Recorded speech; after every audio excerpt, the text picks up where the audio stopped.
Sebuah inovasi tidak berasal dari orang dengan pemikiran yang sama, namun berasal dari pencampuran berbagai ide yang berbeda. Halo semuanya, nama saya Michael. Selamat datang di channel saya, Sikutu Buku. Kali ini saya akan bahas buku The Medici Effect karya Frans Johansson.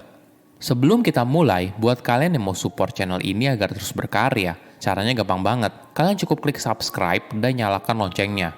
Dukungan kalian membantu banget supaya kita bisa rutin posting dan bersama-sama belajar di channel ini. Buku ini membahas inovasi berasal dari gabungan pemikiran orang dengan berbagai latar belakang yang berbeda. Jika kamu hanya berkolaborasi dengan orang yang punya latar belakang yang sama, kamu mungkin akan mengalami confirmation bias. Artinya, sebuah kecenderungan untuk mengkonfirmasi informasi atau kepercayaan yang sudah kita pegang sebelumnya. Hasilnya, kita kesulitan untuk menghasilkan sebuah ide baru yang inovatif. Saya merangkumnya menjadi 3 hal penting dari buku ini. Pertama, Medici Effect. Apa itu Medici Effect? Penulis terinspirasi dari keluarga perbankan yang berasal dari Florentin, yaitu keluarga Medici yang menjadi terkenal pada abad ke-15. Mereka lalu menggunakan kekayaannya untuk bertindak sebagai donor dari berbagai seniman, pemikir, arsitek, filsuf, dan kaum intelektual lainnya. Hasilnya, pertemuan ide yang berbeda dan diskusi terbuka membuat kota Florence sangat maju dan dianggap sebagai salah satu kota yang kreatif. Berkat kontribusinya, keluarga Medici boleh dibilang berkontribusi pada periode inovasi terbesar sepanjang sejarah manusia. Penulis berpendapat, di era sekarang dengan adanya internet, kita bisa mereplika apa yang terjadi pada abad ke-19. Kita bisa menemukan berbagai ide berbeda dengan mudah dan menjadi solusi atas tantangan bisnis dan pribadi yang kita hadapi saat ini. Ada 2 tipe inovasi di dunia, directional dan intersectional. Directional adalah tipe inovasi yang biasanya terjadi. Perubahan yang dilakukan sedikit demi sedikit untuk menyempurnakan sebuah ide menjadi inovasi yang mengubah dunia. Tipe inovasi ini sudah punya gambaran jelas mau ke arah mana sebuah ide dibentuk dan diwujudkan. Di sisi lain, intersectional adalah tipe inovasi yang mampu membawa dunia ke arah yang berbeda. Inovasi ini muncul berkat pencampuran berbagai ide yang berbeda. Ada contoh menarik dari penyanyi terkenal Amerika Latin bernama Shakira. Saat dia memulai debutnya di Amerika Serikat, lagunya langsung masuk dalam tangga lagu top di Amerika Serikat. Musik yang ditampilkan sungguh tidak biasa, bahkan bagi para penggemar di Kolombia. Ayahnya berasal dari Lebanon dan lagunya merupakan kombinasi dari nada Arab dan Latin sehingga menjadi pencampuran lagu pop dan rock unik yang tidak pernah dinyanyikan oleh penyanyi Kolombia pada masa itu. Semua hal ini hanya bisa terjadi ketika berbagai ide bertemu dan bercampur menjadi sebuah inovasi yang bermanfaat. Kedua, mendobrak pemikiran lama. Ada sebuah kisah menarik dari chef bernama Marcus Samuelsson. Pada awal tahun 1995, eksekutif chef dari sebuah restoran Swedia bernama Aquavit di New York tiba-tiba saja meninggal dunia karena serangan jantung. Marcus pun ditunjuk sebagai kepala chef sementara, sambil pemiliknya mencari eksekutif chef yang resmi. Awalnya pemilik Aquavit ragu karena Marcus dianggap masih terlalu muda, yaitu berumur 24 tahun. Pada saat itu, Aquavit merupakan restoran terkenal dan mendapatkan penghargaan bintang 1 dari New York Times. Tapi sesuatu yang aneh terjadi di dapur ketika Marcus memegang kendali. Menu baru muncul dari kombinasi makanan yang berasal dari belahan dunia berbeda. Misalnya menu bulu babi yang dijadikan sosis, dan sebagainya. Dalam waktu 3 bulan sejak Marcus menjabat, Aquavit mendapatkan rating langka yaitu 3 bintang dari New York Times. Marcus merupakan chef termuda yang mendapatkan penghargaan ini.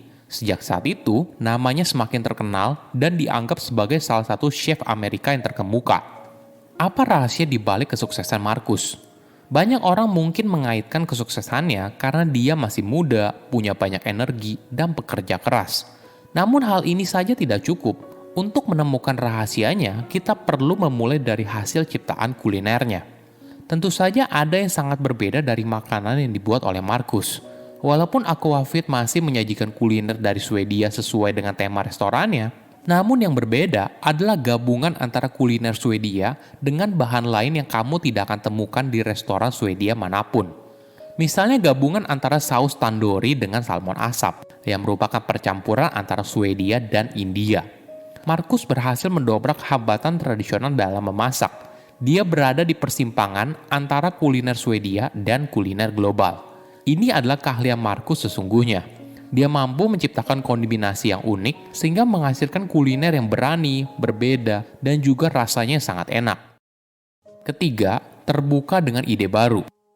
Bagaimana seorang bisa terbuka untuk menggabungkan berbagai ide yang berbeda? Jawabannya yaitu orang tersebut memiliki low associative barrier. Contohnya seperti ini. Seorang wanita bernama Susan berusia 28 tahun, lajang, blak-blakan, dan sangat cerdas. Dia mengambil jurusan biologi dan kebijakan publik. Sebagai mahasiswa, Susan sangat peduli dengan isu pembangunan keberlanjutan, pemanasan global, dan aktif secara politik. Manakah pernyataan yang paling mungkin benar? A. Susan adalah seorang manajer kantor. B.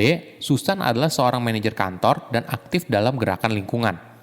Jika kamu menjawab B, ini adalah jawaban dari kebanyakan orang. Namun jawaban yang benar adalah A. Jika kamu bingung, coba kita pakai analogi yang lain ya. A. Sebuah apel berwarna hijau. B. Sebuah apel berwarna hijau dan mahal.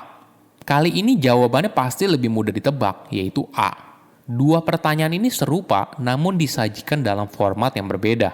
Pada pertanyaan pertama, otak kita langsung berusaha untuk menghubungkan berbagai hal tersebut, sehingga kita jadi membuat asumsi siapa Susan sebagai manusia, daripada terbuka atas berbagai kemungkinan apapun.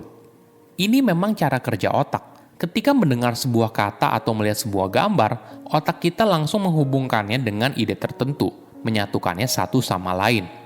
Cara kita menghubungkan hal tersebut biasanya berkaitan dengan pengalaman kita sendiri. Misalnya begini, ketika seorang chef melihat ikan bawal di pasar, mungkin saja dia langsung berpikir soal menu apa yang bisa dibuat dari ikan tersebut. Beda halnya dengan seseorang yang hobi memancing. Mungkin saja dia malah berpikir soal ikan bawal yang pernah ditangkapnya dulu saat pergi memancing. Metode ini membuat otak bekerja sangat efisien. Namun di sisi lain, kita jadi tidak bisa berpikir dengan lebih luas. Kita tidak lagi bertanya, gegabah mengambil kesimpulan, dan tidak berusaha untuk mencari cara berpikir yang lain. Ada penelitian yang menarik. Kata apa yang kamu pikirkan ketika kamu membaca kata kaki? Respon yang paling umum adalah sepatu, tangan, jari kaki, dan kaki. 86% responden dalam tes dengan lebih dari 800 orang menjawab dengan salah satu dari kata tersebut. Di sisi lain, hanya satu orang yang masing-masing menjawab dengan tikus, salju, fisika, anjing, atau topi. Orang dengan low associative barrier mampu berpikir di luar dari kebanyakan pemikiran pada umumnya. Sebuah ide tidak hanya harus baru, namun harus bermanfaat bagi masyarakat. Silahkan komen di kolom komentar pelajaran apa yang kalian dapat ketika baca buku ini. Selain itu, komen juga mau buku apa lagi yang saya review di video berikutnya. Saya undur diri, jangan lupa subscribe channel YouTube Sikutu Buku. Bye-bye.